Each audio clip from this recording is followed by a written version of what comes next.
Ngayon guys, nasa drafting spot na tayo, or drafting phase rather. At dito natin makikita kung paano nga ba mag-isip etong dalawang team na ito. Given that, katulad nga sinabi ni Wolf kanina, kino-consider daw ng Onyx squad na ito na mga kuya nila ang OMG for quite some time. Tingnan natin kung masusurpass nga ba nung drafting skills nung nakababatang kapatid, yung kuya. Kailangan nilang respetuhin, pero you can see here, yung funny ni Ryzen na natungayan natin kahapon kung paano gamitin, talagang re-respetuhin, and even the diggy of from the side of Onyx. Oo, kay Kelra, no? Since nagban ng Beatrix, yung side ng Onyx, pero ine-expect na rin talaga nila if ever yun nga. 1-1 first pick for Omega.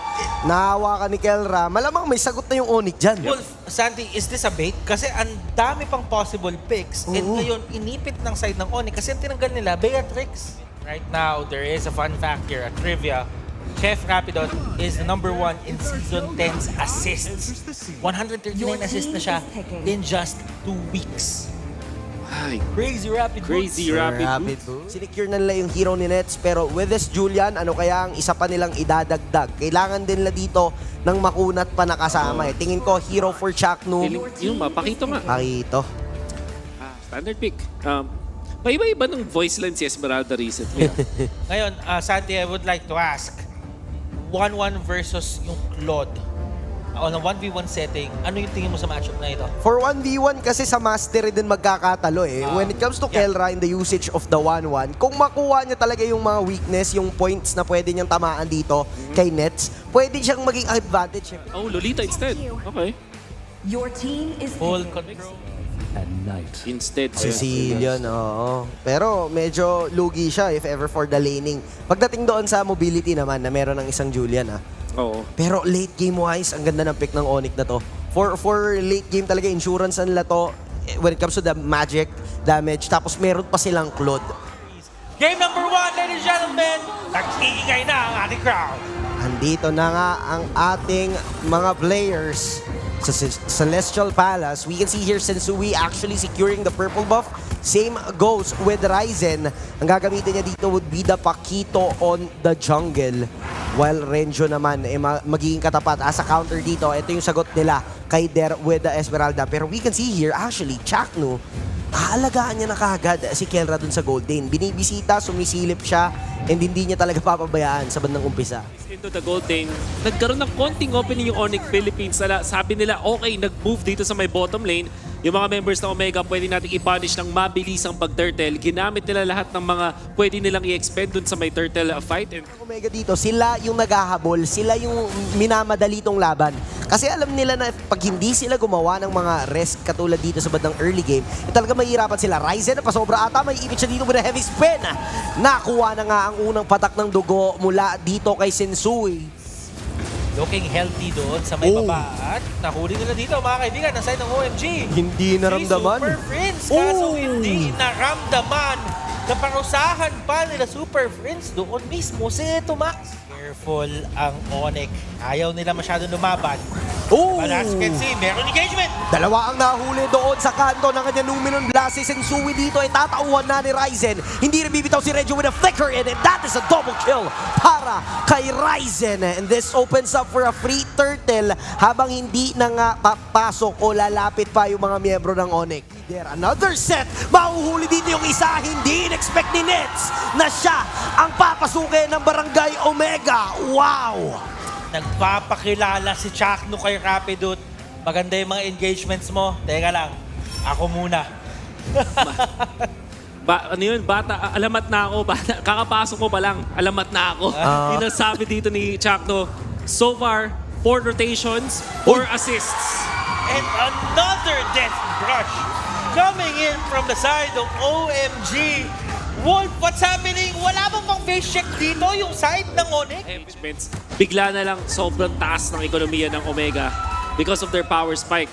Third turtle, 2.2k yung kanilang lamang, 2 tore sa bandang gilid. Sila pa nga yung unang lumamang. And ngayon, meron pa sila mga engagements katulad nito na pag may nakita sila, talagang bibigyan nila si Chaknu na pasobra ata at masyado naging komportable sa kanyang stay na nahuli siya dito ng Onyx. Lord Dance will Uy! start and Rapidot with a play. Jack, makakatakas ba?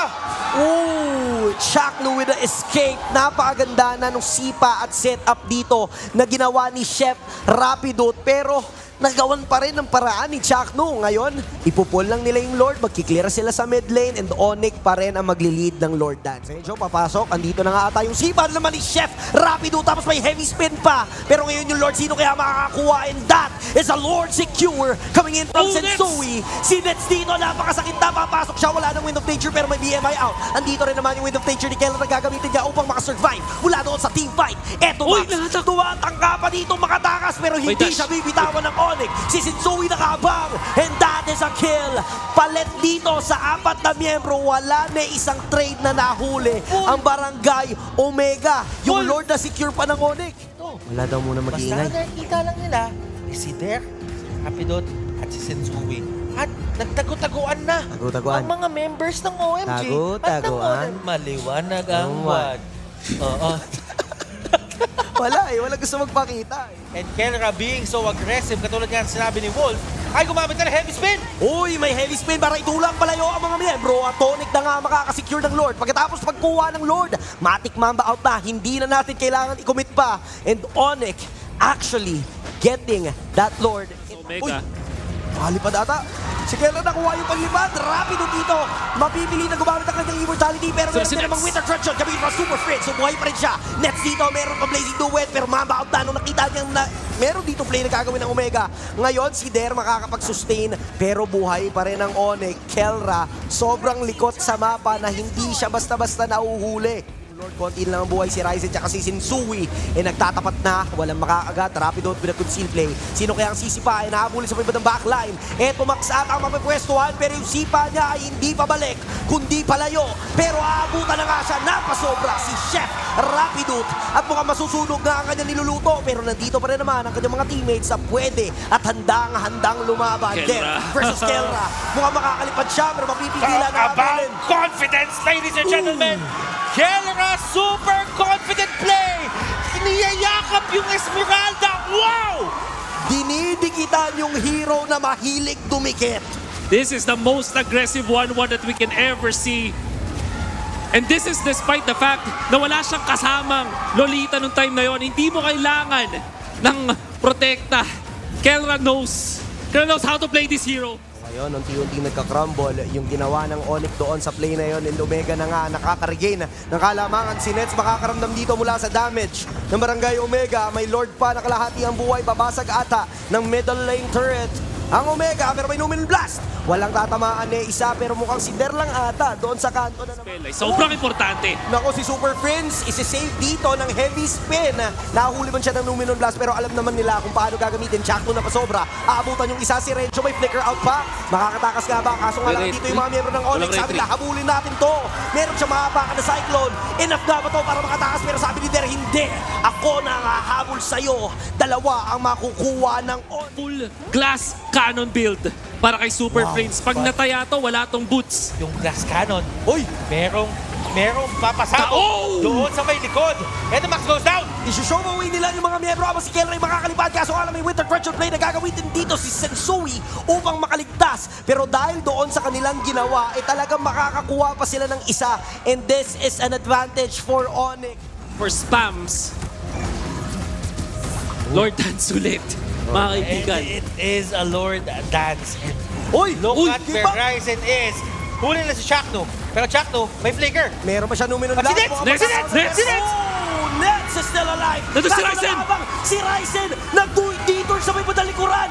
Binigla yung mga miyembro dito ng Onyx. Akala nila lamang na sila pero dito pa nga yung Abyssal Strike coming in from Renzo. And that is a shutdown. Buhay ang Barangay Omega habang dalawa na lang ang dedepensa mula sa side ng Onyx. May minions sa paparating. Kakayanin nga ba yung depensa? May Falling Star mo na gagawin si Spider. Tagal pa. Kaso nga lang immortality buff. Si Rapidot dito, sisipa na lang talaga. Meron nga lang Nominal Blast na nakaabang.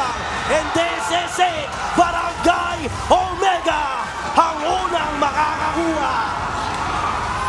How perfect the moment is nung winning moment na ng side ng Omega.